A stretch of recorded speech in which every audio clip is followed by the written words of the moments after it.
ಓಂ ಶ್ರೀ ಸಾಯಿನಾಥಾಯ ನಮಃ. ಶ್ರೀ ಸಾಯಿ ಸಚ್ಚರಿತೆ 50ನೇ ಅಧ್ಯಾಯ. ನಾನಾ ಸಾಹೇಬ್ ದೀಕ್ಷಿತ್, ಶ್ರೀ ಟಿಂಬೇಸ್ವಾಮಿ, ಬಲರಾಮ್ ದುರಂದರ್ ಇವರ ಅನುಭವಗಳು.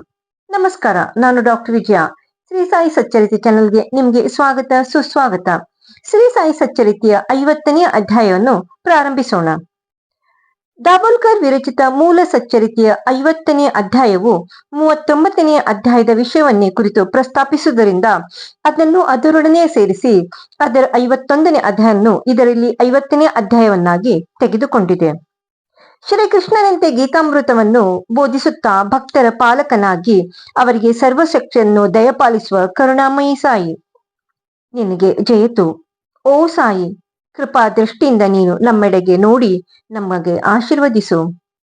ಮಲಯಗಿರಿಯಲ್ಲಿ ಚಂದನ ಮರಗಳು ಉಷ್ಣತೆಯನ್ನು ಹೋಗಲಾಡಿಸುವಂತೆ, ಮಾನವನಿಗೆ ಸುಖ ಸಂತಸಗಳನ್ನು ಕೊಡಲು ಭೂಮಿಯ ಮೇಲೆ ಮಳೆಯಾಗುವಂತೆ, ಅಥವಾ ವಸಂತ ಋತುವಿನಲ್ಲಿ ಪರಮಾತ್ಮನ ಪೂಜೆಗೆ ಸುಮನ ಪ್ರಕಟವಾಗುವಂತೆ ಈ ಸಾಯಿ ಸಚ್ಚರಿತ್ರೆಯನ್ನು ಕೇಳುವವರಿಗೂ ಹೇಳುವವರಿಗೂ ಸುಖ ಶಾಂತಿಗಳು ದೊರಕುತ್ತವೆ. ಈ ಮಾತನ್ನು ನಿದರ್ಶಿಸುವ ಘಟನೆಗಳನ್ನು ಪರೀಕ್ಷಿಸೋಣ. ಕಾಕಾ ಸಾಹೇಬ್ ದೀಕ್ಷಿತ್. ಶ್ರೀಹರಿ ಸೀತಾರಾಮ್ ಅಥವಾ ಕಾಕಾ ಸಾಹೇಬ್ ದೀಕ್ಷಿತ್ ಅವರು 1864ರಲ್ಲಿ ಜನ್ಮ ತಾಳಿದರು. ಅವರ ಪ್ರೈಮರಿ ವ್ಯಾಸಂಗವು ಬಾಂಡ್ವಾದಲ್ಲಿಯೂ ಮತ್ತು ಹಿಂಗಲ ಘಾಟದಲ್ಲಿಯೂ, ಸೆಕೆಂಡರಿ ವ್ಯಾಸಂಗವು ನಾಗ್ಪುರದಲ್ಲಿಯೂ ಆಯಿತು. ಉಚ್ಚ ವ್ಯಾಸಂಗಕ್ಕಾಗಿ ಅವರು ಮುಂಬಯಿಗೆ ಬಂದು ಮೊದಲು ವಿಲ್ಸನ್ ಕಾಲೇಜಿನಲ್ಲಿಯೂ ನಂತರ ಎಲ್ವಿಸ್ಟನ್ ಕಾಲೇಜಿನಲ್ಲಿಯೂ ವ್ಯಾಸಂಗ ಮಾಡಿದರು. ಪದವೀಧರರಾದ ನಂತರ 1883ರಲ್ಲಿ ಕಾಯಿದೆ ಮತ್ತು ಸೋಸಿಲೇಟರ್ ಪರೀಕ್ಷೆ ಮಾಡಿಕೊಂಡು ಕೆಲವು ಕಾಲ ಮೆಸರ್ಸ್ ಲಿಟಲ್ ಅಂಡ್ ಕಂಪನಿಯಲ್ಲಿ ಸೊಲಿಸಿಟರ್ ಆಗಿ ಕೆಲಸ ಮಾಡಿದರು. ನಂತರ ತಮ್ಮದೇ ಆದ ಸೊಲಿಸಿಟರ್ ಸಂಸ್ಥೆ ಆರಂಭಿಸಿದರು. 1909ರ ತನಕ ಇವರಿಗೆ ಬಾಬಾ ಅವರ ಹೆಸರೇ ಗೊತ್ತಿರಲಿಲ್ಲ. ನಂತರ ಅವರು ಲೋಣಾವಣದಲ್ಲಿ ತಂಗಿದ್ದಾಗ ತಮ್ಮ ಹಳೆಯ ಸ್ನೇಹಿತರಾದ ಶ್ರೀ ನಾನಾ ಸಾಹೇಬ್ ಚಂದೋರ್ಕರ್ ಅವರ ಸಂಪರ್ಕವಾಗಿ ಬಾಬಾ ಅವರ ಪರಮ ಭಕ್ತರಾದರು. ಅದು ಹೇಗೆಂಬುದನ್ನು ನೋಡೋಣ. 1909ರಲ್ಲಿ ದೀಕ್ಷಿತ್ ಮತ್ತು ಚಾಂದೋರ್ಕರ್ ಅವರು ಭೇಟಿಯಾಗಿ ಇಬ್ಬರು ಮಾತನಾಡುತ್ತಾ ಕುಳಿತಿದ್ದರು. ಆಗ ಕಾಕಾ ಅವರು ತಾವು ಲಂಡನ್ನಿನಲ್ಲಿ ರೈಲು ಹತ್ತುವಾಗ ಅವರ ಕಾಲು ಜಾರಿ ಅಪಘಾತ ಹೇಗೆ ಸಂಭವಿಸಿತು ಎಂಬುದನ್ನು ವಿವರಿಸಿದರು. ಎಷ್ಟೋ ಚಿಕಿತ್ಸೆ ಮಾಡಿಸಿದರೂ ಕಾಲು ಸರಿ ಹೋಗಲಿಲ್ಲ ಎಂದು ಹೇಳಿದರು. ಆಗ ನಾನಾ ಅವರು ಕಾಕಾ ಅವರಿಗೆ ಕಾಲು ನೋವು ಗುಣವಾಗಿ ಕುಂಟುವುದು ತಪ್ಪಬೇಕಾಗಿದ್ದರೆ ಶ್ರೀ ಸದ್ಗುರು ಸಾಯಿ ಬಾಬಾ ಅವರ ದರ್ಶನ ಮಾಡಲು ಸಲಹೆ ಮಾಡಿದರು. ಅವರು ಬಾಬಾ ಅವರ ಬಗ್ಗೆ ಸಮಸ್ತ ವಿಷಯಗಳನ್ನು ತಿಳಿಸಿದರು. ಅವರು, ನನ್ನ ಭಕ್ತರು ಎಷ್ಟೇ ದೂರದಲ್ಲಿರಲಿ, ಸಪ್ತ ಸಮುದ್ರಗಳ ಆಚೆ ಇರಲಿ, ಅವರನ್ನು ಗುಬ್ಬಿಯ ಕಾಲಿಗೆ ಹುಡುಗರು ದಾರ ಕಟ್ಟಿ ಎಳೆದು ತರುವಂತೆ ನಾನು ಅವರನ್ನು ಬರಮಾಡಿಕೊಳ್ಳುತ್ತೇನೆ ಎಂಬ ವಚನವನ್ನು ಹೇಳಿದರು. ಆಗ ಕಾಕಾ ಅವರು ಇದನ್ನು ಕೇಳಿ ಸಂತಸದಿಂದ ಬಾಬಾ ಅವರಲ್ಲಿಗೆ ಹೋಗಿ ಅವರ ದರ್ಶನ ಪಡೆದು, ಈ ಕಾಲಿನ ಕುಂಟತನ ಗುಣವಾಗದಿದ್ದರೂ ಅಡ್ಡಿಲ್ಲ, ಆದರೆ ನನ್ನ ಚಪಲ ಬುದ್ಧಿಯನ್ನು ಸ್ಥಿಮಿತಗೊಳಿಸಿ ನನಗೆ ನಿತ್ಯಾನಂದವನ್ನು ದೊರಕಿಸಿಕೊಡುವಂತೆ ಪ್ರಾರ್ಥಿಸುತ್ತೇನೆ ಎಂದರು. ಇದಾದ ಕೆಲವು ಕಾಲದ ನಂತರ ಕಾಕಾ ಸಾಹೇಬರು ಮುಂಬಯಿ ಶಾಸನಸಭೆಯ ಸದಸ್ಯತ್ವಕ್ಕೆ ಮತ ಪಡೆಯಲು ಅಹಮದ್ ನಗರಕ್ಕೆ ಬಂದು ಸರ್ದಾರ್ ಕಾಕಾ ಸಾಹೇಬ್ ಮಿರೀರ್ಕರ್ ಅವರೊಡನೆ ತಂಗಿದ್ದರು. ಆ ಸಮಯಕ್ಕೆ ಸರಿಯಾಗಿ ಕೋಪರ್ಗಾಂವದಲ್ಲಿ ಮಾಮಲೆದಾರರಾಗಿದ್ದ ಕಾಕಾ ಸಾಹೇಬ್ ಅವರ ಪುತ್ರ ಶ್ರೀ ಬಾಳಾ ಸಾಹೇಬ್ ಮಿರೀರ್ಕರ್ ಅವರು ಅಲ್ಲಿಗೆ ಬಂದರು. ಚುನಾವಣೆ ಕೆಲಸದ ನಂತರ ಕಾಕಾ ಅವರು ಶಿರಡಿಗೆ ಹೋಗಬೇಕೆಂದು ಯೋಚಿಸಿದ್ದರು. ದೀಕ್ಷಿತರ ಜೊತೆಗೆ ಯಾರನ್ನು ಕಳಿಸಬೇಕೆಂದು ಮಿರೀರ್ಕರ್ ಅವರು ಯೋಚಿಸುತ್ತಿದ್ದರು. ಆಗ ಶಿರಡಿಯಲ್ಲಿ ಆಗಲೇ ಬಾಬಾ ಅವರು ಇವರ ಆಗಮನವನ್ನು ಕಾಯುತ್ತಿದ್ದರು. ಶ್ಯಾಮ್ ಅವರು ಅವರಿಗೆ ಅಹಮದ್ ನಗರದಿಂದ ಅವರ ಮಾವನಿಂದ ಅವರ ಪತ್ನಿಗೆ ಅಂದರೆ ಶ್ಯಾಮ್ ಅವರ ಅತ್ತೆಗೆ ಆರೋಗ್ಯ ತೀರ ಹದಗೆಟ್ಟಿದೆ ಎಂದು ತಂತಿ ಬಂದಿತ್ತು. ಶ್ಯಾಮ್ ಅವರು ಕೂಡಲೇ ಬಾಬಾ ಅವರ ಅಪ್ಪಣೆ ಪಡೆದು ಅಹಮದ್ ನಗರಕ್ಕೆ ಬಂದು ಅತ್ತೆಯವರನ್ನು ನೋಡಿ ಗುಣಮುಖರಾಗಿದ್ದರನ್ನು ಕಂಡು ಸಂತಸಗೊಂಡರು. ನಾನಾ ಸಾಹೇಬ್ ಪಾನ್ಸೆ ಮತ್ತು ಅಪ್ಪ ಸಾಹೇಬ್ ಗದ್ರೆ ಅವರು ಅಹಮದ್ ನಗರದಲ್ಲಿ ಆಗ ನಡೆದಿದ್ದ ಕುದುರೆಗಳ ಪ್ರದರ್ಶನಕ್ಕೆ ಹೋಗುವಾಗ ದಾರಿಯಲ್ಲಿ ಶ್ಯಾಮ್ ಅವರನ್ನು ಸಂಧಿಸಿ ಕಾಕಾ ಸಾಹೇಬ್ ಮಿರೀರ್ಕರ್ ಅವರ ಮನೆಗೆ ಹೋಗಿ ಶಿರಡಿಗೆ ಹೋಗುವಾಗ ಕಾಕಾ ಸಾಹೇಬ್ ದೀಕ್ಷಿತ್ ಅವರನ್ನು ಕರೆದುಕೊಂಡು ಹೋಗಿ ಎಂದರು. ಸಾಯಂಕಾಲ ಶ್ಯಾಮ್ ಅವರು ಮಿರೀರ್ಕರ್ ಅವರ ಮನೆಗೆ ಬಂದರು. ಕಾಕಾ ಸಾಹೇಬ್ ಅವರ ಪರಿಚಯವಾಯಿತು. ಶ್ಯಾಮ್ ಮತ್ತು ಕಾಕಾ ಸಾಹೇಬ್ ದೀಕ್ಷಿತ್ ಇಬ್ಬರು ರಾತ್ರಿ 10 ಗಂಟೆಗೆ ರೈಲಿನಲ್ಲಿ ಕೋಪರ್ಗಾಂವಕ್ಕೆ ಪ್ರಯಾಣ ಮಾಡಬೇಕೆಂದು ನಿಶ್ಚಯವಾಯಿತು. ಇದಾದ ನಂತರ ಒಂದು ವಿಸ್ಮಯಕಾರಿ ಸಂಗತಿ ನೆರವೇರಿತು. ಬಾಳಾ ಸಾಹೇಬ್ ಬಾಬಾ ಅವರ ಫೋಟೋಕ್ಕೆ ಹಾಕಿದ ತೆರೆಯನ್ನು ತೆಗೆದು ಕಾಕಾ ದೀಕ್ಷಿತ್ ಅವರಿಗೆ ತೋರಿಸಿದರು. ಶಿರಡಿಗೆ ಹೋಗಿ ಕಾಣಬೇಕೆಂದಿದ್ದ ಬಾಬಾ ಅವರು ಆಗಲೇ ಫೋಟೋದ ರೂಪದಲ್ಲಿ ಈ ಸಂದರ್ಭದಲ್ಲಿ ತಮ್ಮನ್ನು ಸ್ವಾಗತಿಸುತ್ತಿದ್ದಾರೆ ಎಂದು ಕಾಕಾ ದೀಕ್ಷಿತ್ ಭಾವಿಸಿದರು. ಆ ಫೋಟೋ ಮೇಘಾ ಅವರಿಗೆ ಸೇರಿದ್ದಿತ್ತು. ಅದರ ಗಾಜು ಒಡೆದು ಹೋಗಿದ್ದರಿಂದ ಮೇಘ ಅದನ್ನು ಸರಿಪಡಿಸುವುದಕ್ಕಾಗಿ ಶ್ಯಾಮ್ ಅವರ ಕೈಯಲ್ಲಿ ಕೊಟ್ಟು ಅಹಮದ್ ನಗರಕ್ಕೆ ಕಳಿಸಿದ್ದರು. ಅದು ಸರಿಯಾಗಿ ಕಾಕಾ ಮತ್ತು ಶ್ಯಾಮ್ ಅವರ ಸಂಗಡ ಶಿರಡಿಗೆ ಹೊರಟಿತು. 10 ಗಂಟೆಗೆ ಮುಂಚಿತವಾಗಿ ರೈಲ್ವೆ ನಿಲ್ದಾಣ ಸೇರಿ ಟಿಕೆಟ್ ಪಡೆದಿದ್ದಾಯ್ತು. ರೈಲು ಗಾಡಿ ಬಂದಿತು. 2ನೇ ತರಗತಿ ಬಂಡಿಯಲ್ಲಿ ಸ್ಥಳವೇ ಇರಲಿಲ್ಲ.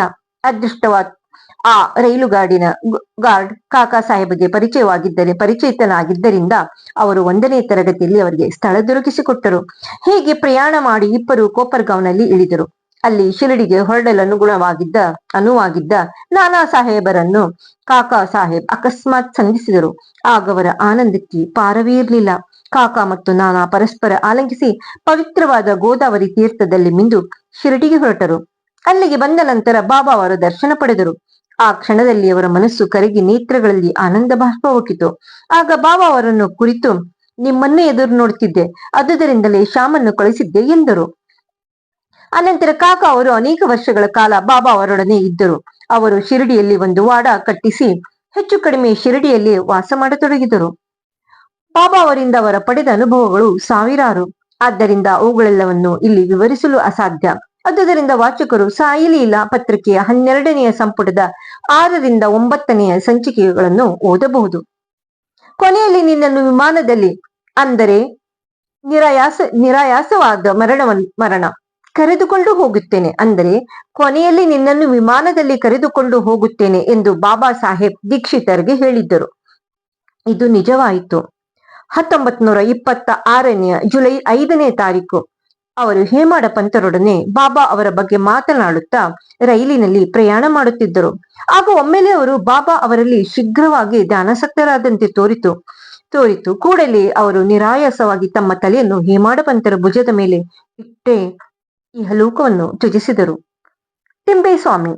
ಈಗ ಸಂತರು ಹೇಗೆ ಪರಸ್ಪರ ಭ್ರಾತೃಪ್ರೇಮದಿಂದ ಇರುತ್ತಾರೆ ಎಂಬುದನ್ನು ಪರಿಶೀಲಿಸೋಣ. ಒಂದು ಸಾರಿ ಟಿಂಬೆ ಸ್ವಾಮಿ ಎಂದು ಪ್ರಸಿದ್ಧವಾದ ಶ್ರೀ ವಾಸುದೇವಾನಂದ ಸರಸ್ವತಿಯವರು ಗೋದಾವರಿ ತೀರದಲ್ಲಿ ರಾಜಮಹೇಂದ್ರಿಯಲ್ಲಿ ತಂಗಿದ್ದರು. ಅವರು ದತ್ತಾತ್ರೇಯರ ಉಪಾಸಕರಾಗಿದ್ದರು. ಮಹಾಜ್ಞಾನಿಗಳು, ಯೋಗ ಸಂಪನ್ನರು ಆಗಿದ್ದರು. ನಾಂದೇಡದ ಪುಂಡಲೀಕರಾದ ವಕೀಲರು ಅವರನ್ನು ಕಾಣಲು ತಮ್ಮ ಸ್ನೇಹಿತರೊಂದಿಗೆ ಹೊರಟರು. ಅವರ ದರ್ಶನ ಪಡೆದರು. ಸಂಭಾಷಣೆ ನಡೆಯುತ್ತಿದ್ದಾಗ ಶ್ರೀ ಸಾಯಿಬಾಬಾ ಅವರ ವಿಷಯವೂ ಬಂದಿತ್ತು. ಬಾಬಾ ಅವರ ಹೆಸರನ್ನು ಕೇಳಿದೊಡನೆ ಸ್ವಾಮೀಜಿಯವರು ಅಲ್ಲಿ ನಮಸ್ಕಾರ ಮಾಡಿ ತೆಂಗಿನಕಾಯಿ ಒಂದನ್ನು ತೆಗೆದುಕೊಂಡರು. ಇದನ್ನು ನನ್ನ ಸಹೋದರ ಶ್ರೀ ಸಾಯಿಬಾಬಾ ಅವರಿಗೆ ಅರ್ಪಿಸಿ ಮತ್ತು ನನ್ನನ್ನು ಮರೆಯದೆ ಪ್ರೀತಿಸುತ್ತೀರಿ ಎಂದು ಹೇಳಿರಿ ಎಂದು ತಿಳಿಸಿ ಪುಂಡಲೀಕರಾವ್ ಅವರಿಗೆ ಕೊಟ್ಟರು. ಸ್ವಾಮಿಗಳು ಬಾಬಾ ಅವರನ್ನು ಸಹೋದರರೆಂದು ಕರೆದುದು ಸರಿ, ಏಕೆಂದರೆ ಸ್ವಾಮೀಜಿಯವರು ಸಹ ಶಾಸ್ತ್ರಸಮ್ಮತವಾದ ಧ್ವನಿಯಲ್ಲಿ ಸದಾ ಅಗ್ನಿಯನ್ನು ಉರಿಸುತ್ತಿದ್ದರು. 1 ತಿಂಗಳ ಒಳಗಾಗಿ ಪುಂಡಲೀಕರಾವ್ ಅವರು 4 ಜನ ಮಿತ್ರರೊಡನೆ ತೆಂಗಿನಕಾಯಿ ತೆಗೆದುಕೊಂಡು ಬಂದರು. ಮನಮಾಡದಲ್ಲಿ ಇಳಿದಾಗ ಬಹಳ ಬಾಯಾರಿಕೆಯಾದುದರಿಂದ ಹತ್ತಿರವಿದ್ದ ಹಳ್ಳಕ್ಕೆ ನೀರು ಕುಡಿಯಲು ಹೋದರು. ಬರಿದಾದ ಹೊಟ್ಟೆ ಇದ್ದಾಗ ನೀರು ಕುಡಿಯಬಾರದೆಂದು ಖಾರದ ಅವಲಕ್ಕಿಯನ್ನು ತಿನ್ನಲು ಆರಂಭ ಮಾಡಿದರು. ಅದರ ಜೊತೆಗೆ ತೆಂಗಿನಕಾಯಿ ಸೇರಿಸಿ ತಿಂದರೆ ಒಳ್ಳೆಯದೆಂದು ಕೆಲವರು ಹೇಳಿದರು. ಅದರಂತೆ ತೆಂಗಿನಕಾಯಿ ಒಡೆದು ಚೂರು ಮಾಡಿ ಅವಲಕ್ಕಿ ಬೆರೆಸಿದರು. ಆ ತೆಂಗಿನಕಾಯಿ ಟಿಂಬೆ ಸ್ವಾಮಿಯವರದು. ಬಾಬಾ ಅವರಿಗೊಂದು ಕೊಟ್ಟಿದ್ದರು. ಆ ತೆಂಗಿನಕಾಯಿ ಟಿಂಬೆ ಸ್ವಾಮಿಯವರು ಬಾಬಾ ಅವರಿಗೆ ಎಂದು ಕೊಟ್ಟಿದ್ದರು. ಶಿರಡಿ ಸಮೀಪಿಸುತ್ತಲೇ ಈ ತೆಂಗಿನಕಾಯಿ ನೆನಪಾಯಿತು. ಹೆದರಿಕೆಯಿಂದ ನಡುಗುತ್ತಾ ಬಾಬಾ ಅವರ ಮುಂದೆ ಕುಳಿತರು. ಈ ಮೊದಲೇ ಬಾಬಾ ಅವರಿಗೆ ಈ ವಿಷಯ ತಿಳಿದಿತ್ತು. ಅದುದರಿಂದಲೇ ಕೂಡಲೇ ಅವರು ಪುಂಡಲೀಕರಾವ್ ಅವರನ್ನು ಕುರಿತು, ನನ್ನ ಬಂಧುವಿನಿಂದ ತಂದ ನನ್ನ ವಸ್ತು ಕೊಡು ಎಂದರು. ಆಗ ಪುಂಡಲೀಕರಾವ್ ಅವರು ಬಾಬಾ ಅವರ ಪಾದಗಳನ್ನು ಭದ್ರವಾಗಿ ಹಿಡಿದುಕೊಂಡು ತಮ್ಮ ಅಪರಾಧಕ್ಕೆ ನೊಂದುಕೊಂಡು ಅವರಲ್ಲಿ ಕ್ಷಮೆ ಕೇಳಿದರು. ಅದಕ್ಕೆ ಬದಲಾಗಿ ಬೇರೊಂದು ತೆಂಗಿನಕಾಯಿ ತರುವೆನು ಎಂದು ಹೇಳಿದರು. ಆದರೆ ಬಾಬಾ ಅದನ್ನು ನಿರಾಕರಿಸಿದರು. ಆ ತೆಂಗಿನಕಾಯಿಯ ಬೆಲೆ ಸಾಮಾನ್ಯವಾದ ತೆಂಗಿನಕಾಯಿ ಬೆಲೆಗಿಂತ ಮಿಗಿಲಾದುದು. ಆ ಫಲದ ಯೋಗ್ಯತೆ ಬೇರೆ ಯಾವುದಕ್ಕೂ ಬರಲಾರದು ಎಂದು ಹೇಳಿ, ನೀನು ಚಿಂತಿಸಬೇಡ. ಶ್ರೀಫಲ ಮುಟ್ಟಿಸುವ ಕಾರ್ಯ ನನ್ನ ಅಭಿಲಾಷೆಯಂತೆ ನಿನಗೆ ವಹಿಸಲ್ಪಟ್ಟಿತು. ಕೊನೆಗೆ ನೀವು ದಾರಿಯಲ್ಲಿ ಅದನ್ನು ತಿಂದು ಬಿಟ್ಟಿರಿ. ನಿಮಗೇಕೆ ಅದರ ಹೊಣೆಗಾರಿಕೆ? ಸತ್ಕರ್ಮವಾಗಲಿ ದುಷ್ಕರ್ಮವಾಗಲಿ ಅದರ ಹೊಣೆ ನಿನಗೆ ಬೇಡ. ಅಹಂಭಾವವನ್ನು ತ್ಯಜಿಸು, ಆಗ ನಿನ್ನ ಪಾರಮಾರ್ಥಿಕ ಪ್ರಗತಿ ತ್ವರಿತಗೊಳ್ಳುತ್ತದೆ ಎಂದರು. ಬಾಳಾರಾಮ್ ದುರಂದರ್. ಪಾಟರೆ ಪ್ರಭು ಕುಲಕ್ಕೆ ಸೇರಿದ ಶ್ರೀಯುತ ಬಾಳಾರಾಮ್ ದುರಂದರ್ ಅವರು ಕೆಲವು ಕಾಲ ಮುಂಬಯಿಯ ಪ್ರಾಂತದ ಹೈಕೋರ್ಟ್ ಅಡ್ವೊಕೇಟ್ ಆಗಿ ನಂತರ ಸರ್ಕಾರದ ಲಾ ಕಾಲೇಜಿನಲ್ಲಿ ಪ್ರಿನ್ಸಿಪಲರ್ ಆಗಿದ್ದರು. ಅವರದು ಬಹಳ ಧಾರ್ಮಿಕ ಮತ್ತು ಭಗವದ್ಭಕ್ತರ ಕುಟುಂಬ. ಅವರು ಸಾಮಾಜಿಕ ವಿಷಯಗಳ ಬಗ್ಗೆ ಅನೇಕ ಗ್ರಂಥಗಳನ್ನು ಬರೆದರು. ನಂತರ ಅವರು ತಮ್ಮ ಗಮನವನ್ನು ಧಾರ್ಮಿಕ ಮತ್ತು ಪಾರಮಾರ್ಥಿಕ ವಿಷಯಗಳ ಕಡೆಗೆ ಹರಿಸಿದರು. ಭಗವದ್ಗೀತೆಯನ್ನು, ಜ್ಞಾನೇಶ್ವರಿಯನ್ನು, ವೇದಾಂತ ಮತ್ತು ಇನ್ನುಳಿದ ಆಧ್ಯಾತ್ಮಿಕ ಕೃತಿಗಳನ್ನು ಓದಿದರು. ಅವರು ಪಂಢರಪುರದ ವಿಠ್ಠಲನ ಪರಮ ಭಕ್ತರಾಗಿದ್ದರು. ಸುಮಾರು 1912ರಲ್ಲಿ ಅವರಿಗೆ ಬಾಬಾ ಅವರ ಸಂಪರ್ಕವಾಯಿತು. ಇದಕ್ಕೆ 6 ತಿಂಗಳ ಹಿಂದೆ ಅವರ ಸಹೋದರ ಬಾಬುಲ್ಜಿ ಅವರು ವಾಮನ್ ರಾವ್ ಅವರ ಜೊತೆಗೆ ಶಿರಡಿಗೆ ಹೋಗಿ ಬಾಬಾ ಅವರ ದರ್ಶನ ಪಡೆದಿದ್ದರು. ಅವರು ತಮ್ಮ ಅನುಭವಗಳನ್ನು ಬಾಳಾರಾಮ್ ಅವರಿಗೂ ಮತ್ತಿತರಿಗೂ ಹೇಳಿದರು. ಆಗ ಎಲ್ಲರೂ ಬಾಬಾ ಅವರ ದರ್ಶನ ಪಡೆಯಬೇಕೆಂದು ನಿರ್ಧಾರ ಮಾಡಿದರು. ಅವರು ಶಿರಡಿಗೆ ಬರುವುದಕ್ಕಿಂತ ಮುಂಚೆ ಬಾಬಾ ಅವರು, ಈ ದಿನ ನನ್ನ ದರ್ಬಾರದ ಅನೇಕ ಜನ ಬರುತ್ತಾರೆ ಎಂದು ಹೇಳಿದರು. ದುರಂದರ ಸಹೋದರರು ಇದನ್ನು ಇತರರಿಂದ ಕೇಳಿ ನಮ್ಮ ಆಗಮನವನ್ನು ಅವರಿಗೆ ತಿಳಿಸಲಿಲ್ಲ, ಆದರೂ ಇದು ಅವರಿಗೆ ಹೇಗೆ ಗೊತ್ತಾಯಿತು ಎಂದು ಆಶ್ಚರ್ಯಚಕಿತರಾದರು. ಎಲ್ಲರೂ ಬಾಬಾ ಅವರಿಗೆ ನಮಸ್ಕಾರ ಮಾಡಿ ಕುಳಿತರು. ಆಗ ಬಾಬಾ ಅವರು, ನಾನು ಈ ಹಿಂದೆ ಹೇಳಿದ ನನ್ನ ದರ್ಬಾರದ ಜನ ಇವರೇ ಎಂದು ಹೇಳಿ ದುರಂದರ ಸಹೋದರನ ಕುರಿತು, ಈ ಹಿಂದಿನ 60 ಜನ್ಮಗಳಿಂದ ನಾವು ಪರಿಚಿತರು ಎಂದರು. ಎಲ್ಲರೂ ನಮ್ರತೆಯಿಂದ ಕೈ ಜೋಡಿಸಿ ಬಾಬಾ ಅವರ ಪಾದಗಳನ್ನು ಯವೇಕ್ಕಿದೆ ನೋಡಕ್ಕೆ ಹತ್ತಿದರು. ಸಾತ್ವಿಕ ಗುಣಗಳಾದ ಕಣ್ಣೀರು, ರೋಮಾಂಚನ, ಗದ್ಗದ ಕಂಠ ಇವುಗಳಿಂದ ಅವರು ಮನಸೋತು ಆನಂದಭರಿತರಾದರು. ನಂತರ ಅವರು ತಮ್ಮ ನಿವಾಸಕ್ಕೆ ಹೋಗಿ ಊಟ ಮಾಡಿ ಸ್ವಲ್ಪ ಹೊತ್ತು ವಿಶ್ರಮಿಸಿ ಪುನಃ ಮಸೀದಿಗೆ ಬಂದರು. ಬಾಳಾರಾಮ್ ಅವರು ಬಾಬಾ ಅವರ ಬಳಿಗೆ ಬಂದು ಅವರ ಪಾದ ಸಂವಹನ ಮಾಡುತ್ತಾ ಕುಳಿತರು. ಹುಕ್ಕಾ ಸೇದುತ್ತಿದ್ದ ಬಾಬಾ ಅವರು ಅದನ್ನು ಬಾಳಾರಾಮ್ ಅವರಿಗೂ ಸೇದುವಂತೆ ಹೇಳಿದರು. ಬಾಳಾರಾಮ್ ಅವರಿಗೆ ಹುಕ್ಕಾ ಸೇದುವ ಅಭ್ಯಾಸವಿರಲಿಲ್ಲ, ಆದರೂ ಅದನ್ನು ಒಂದು ಸಾರಿ ಎಳೆದು ನಮ್ರತೆಯಿಂದ ಹಿಂತಿರುಗಿಸಿದರು. ಬಾಳಾರಾಮ್ 6 ವರ್ಷಗಳಿಂದ ದಮ್ಮಿನಿಂದ ನರಳುತ್ತಿದ್ದರು. ಹುಕ್ಕಾ ಸೇದಿನಿಂದ ಅವರ ರೋಗ ಪೂರ್ಣ ಗುಣವಾಯಿತು. ಆದರೆ 6 ವರ್ಷಗಳ ನಂತರ ಪುನಃ ಅವರಿಗೆ ಕೆಮ್ಮು ಬಂದಿತ್ತು. ಅಂದೇ ಬಾಬಾ ಅವರು ಮಹಾಸಮಾಧಿ ಹೊಂದಿದ್ದರು. ಈ ದುರಂದರ ಬಂಧುಗಳು ಶಿರಡಿಗೆ ಬಂದ ದಿನ ಗುರುವಾರ. ಅಂದು ಚಾವಡಿ ಮೆರವಣಿಗೆ ನಡೆಯಿತು. ಅದನ್ನು ನೋಡುವ ಸುಯೋಗ ಅವರಿಗೆ ಲಭಿಸಿತು. ಚಾವಡಿ ಆರತಿ ಸಮಾರಂಭದಲ್ಲಿ ಬಾಳಾರಾಮ್ ಅವರು ಬಾಬಾ ಅವರ ವದನಾರಣ್ಯದಲ್ಲಿ ಪಾಂಡುರಂಗನ ಪ್ರತಿಭೆ ಕಂಡರು. ಮರುದಿನ ಕಾಕಡ ಆರತಿ ಸಮಾರಂಭದಲ್ಲಿಯೂ ಅದೇ ರೀತಿ ಕಂಡರು.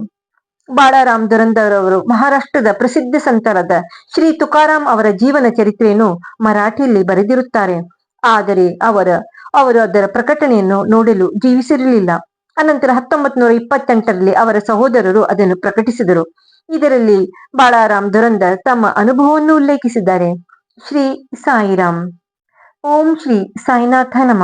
ಶ್ರೀ ಸಾಯಿ ಸಚ್ಚರಿತೆಯ 50ನೇ ಅಧ್ಯಾಯ ಮುಕ್ತಾಯಗೊಂಡಿತು. ಶ್ರೀ ಸಾಯಿ ಸಚ್ಚರಿತೆ ನನ್ನ ಈ ಚಾನಲ್ ಅನ್ನು ಲೈಕ್ ಮಾಡಿ, ಶೇರ್ ಮಾಡಿ, ಸಬ್ಸ್ಕ್ರೈಬ್ ಮಾಡಿ. ಶ್ರೀ ಸಾಯಿಯವರಿಗೆ ನಮಸ್ಕರಿಸೋಣ ಹಾಗೂ ಅವರಿಂದ ಆಶೀರ್ವಾದ ತೆಗೆದುಕೊಳ್ಳೋಣ. ಧನ್ಯವಾದಗಳು.